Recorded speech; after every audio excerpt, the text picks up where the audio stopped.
plus pour eux-mêmes, mais pour celui qui est mort et ressuscité pour eux. 2 Corinthiens 5, 15. Nous avons vu que même Job, l'homme de qui Dieu donne un témoignage irréprochable, dut être traité par le Seigneur et amené sur la poussière jusqu'à ce qu'il dise « Je me condamne et je me répands sur la poussière et sur la cendre ».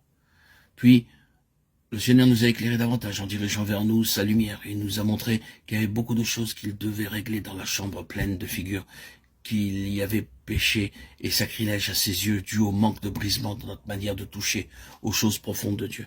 Il nous a fait voir la nécessité de la crainte pieuse, du saint respect et du silence révérentiel quand nous parlons des choses divines. Ensuite, il nous a conduits à la croix comme le seul endroit où l'on peut s'occuper de toutes les révélations nouvelles. Il nous a encore montré la base même de notre foi. Non seulement que le Seigneur Jésus a été notre substitut et qu'il est mort pour nous, mais qu'il nous a portés avec lui sur le bois, afin que dorénavant nous ne vivions plus pour nous-mêmes, mais pour lui. Après tous ces audios, ces enseignements, nous avons besoin maintenant d'être bien éclairés pour savoir comment sa vie se manifeste aujourd'hui, pratiquement à travers des vases de terre. Ce n'est pas dans le but de faire de nous des êtres grands et extraordinaires que Christ est venu demeurer en nous. Même pas pour nous rendre heureux, mais pour que le cœur de Jésus soit satisfait, pour qu'il puisse nous utiliser comme des vases vides par lesquels il peut épancher sa vie pour les autres. Peut-être d'une manière inconsciente, nous avons cherché une expérience, le réconfort et la paix pour notre propre jouissance. Il est mort pour tous, afin que ceux qui vivent ne vivent plus pour eux-mêmes, mais pour celui qui est mort et ressuscité pour eux. Le verset suivant de 2 Corinthiens 5, 15, 5, 16, 1 nous montre immédiatement la séparation que produit en nous l'unité avec le Seigneur ressuscité, en sorte que nous, désormais, nous ne connaissions personne selon la chair,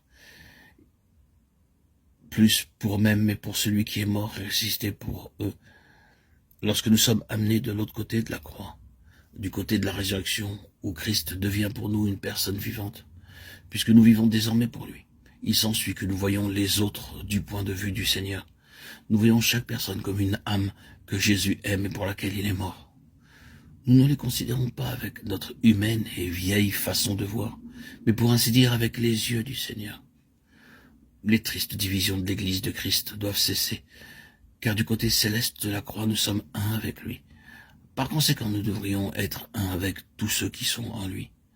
Dans le verset 16 de 2 Corinthiens 5, ne connaître personne selon la chair ne signifie pas nous rendre durs, inflexibles ou nous replier sur nous-mêmes, mais nous séparer de notre ego dur et exigeant, afin que l'amour de Christ se répande à travers nous, vers les âmes pour lesquelles il est mort.